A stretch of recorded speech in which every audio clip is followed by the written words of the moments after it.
We all know what the secret to success is. It's consistency and not giving up. But then why don't we do it? I think it's like exercise or diet or keeping healthy relationships and removing the toxic ones. We all know how to do these things, but so many of us fail at it. So why? Well, because doing those things is actually step 3 of the process. So there's a 3-step process to making positive changes in your life. And it might sound simple, and that's because it is. But the caveat is that it's difficult and it takes time to do it. So yeah, it's a simple 3-step process, but takes a lot of work.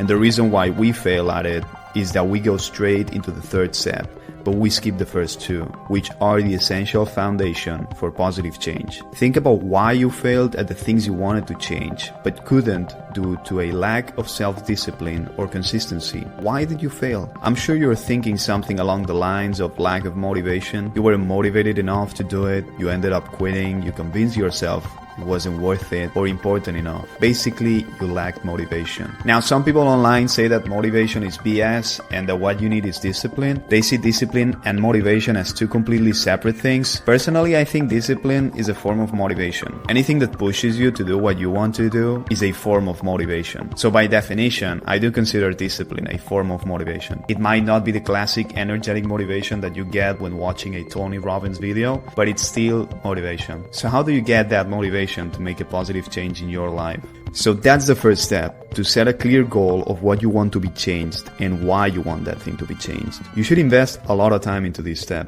This isn't something you do in a day. And think about this, there's a lot of things in life that would be good to change, but it's not like you really care about them. So you won't end up doing what's required to make the change. You might think, for example, that you want $100 million, but do you really want it? Yes, it would be nice to have, for sure. If someone offered it to you, you would say yes in a heartbeat. But would you be willing to sacrifice 20 years of your life, working more than 12 hours a day without taking days off, sacrificing fun with your friends and family, vacations, downtime, hobbies, all of that? Probably not. At least I wouldn't. In my opinion, it would be too much. So for me, yes, I kinda want $100 million, but I don't really, because I'm not willing to do what it takes, what it requires to get it. So try to think of the things you really want and you would be willing to sacrifice for. Things that if you didn't do, you would truly regret in the future. Because going back to the $100 million example, I will not regret not having made $100 million on my deathbed. Now, I could regret not having made $1 million if I know that's an attainable goal for me and in a few years something were to happen when I needed that money but didn't have it. I would also regret not cultivating healthy relationships and not cutting off toxic people sooner. I would regret not exercising a few times a week and eating healthier. I would also regret not investing more time into my big project just because I was lazy. I would always be wondering, what if? What would have happened if I had done it or tried harder? So the first step, as I was saying, is to reflect on what is truly important. Remember, you can pick anything, but not everything.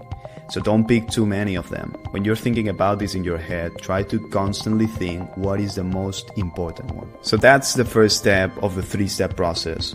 Make sure you can measure it too, either measurable actions or measurable results.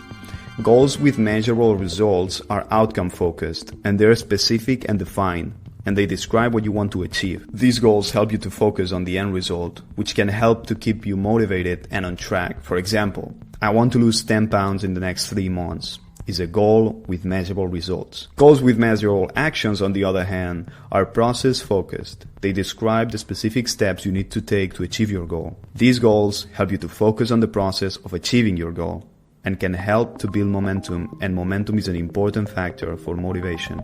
So for example, I will exercise for 30 minutes 3 times a week is a goal with measurable actions.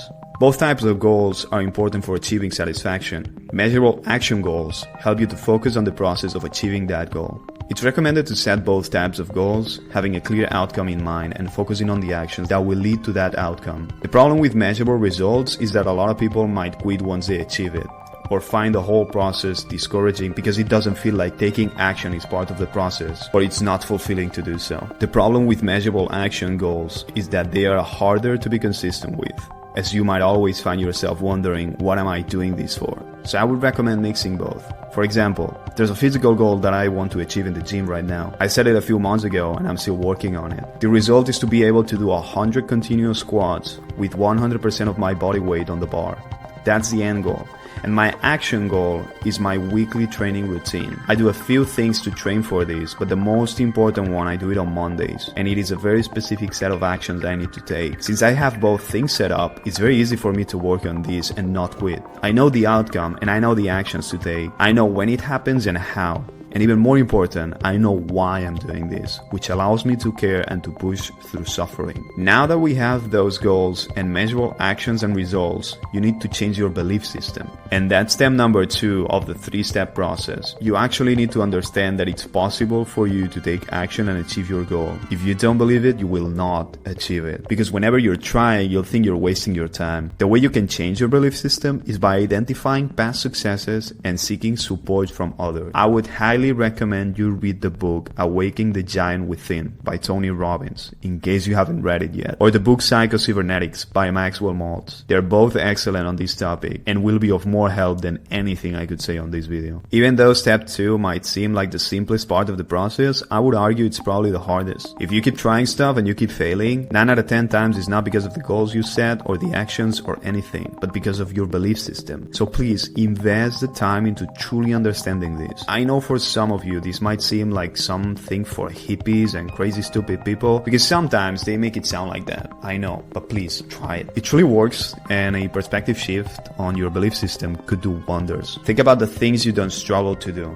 even if they might seem difficult to others. Why do you think that is? I'm sure you have a deep belief system within yourself that you're capable of doing that, and you don't even realize you have that belief system. Well, what if I told you that you could have the same level of conviction about stuff you haven't done or achieved yet? It is possible. So please read those books. Invest time into this. And now that you have step 1 and 2 of the process, now you can get back into step 3. Now you can go and take the action. Try to build those habits, put in the work. It's still gonna be equally hard, but the difference is that this time you will stick through it. And if you don't, go back to step 1 and 2, because there's probably something lacking there.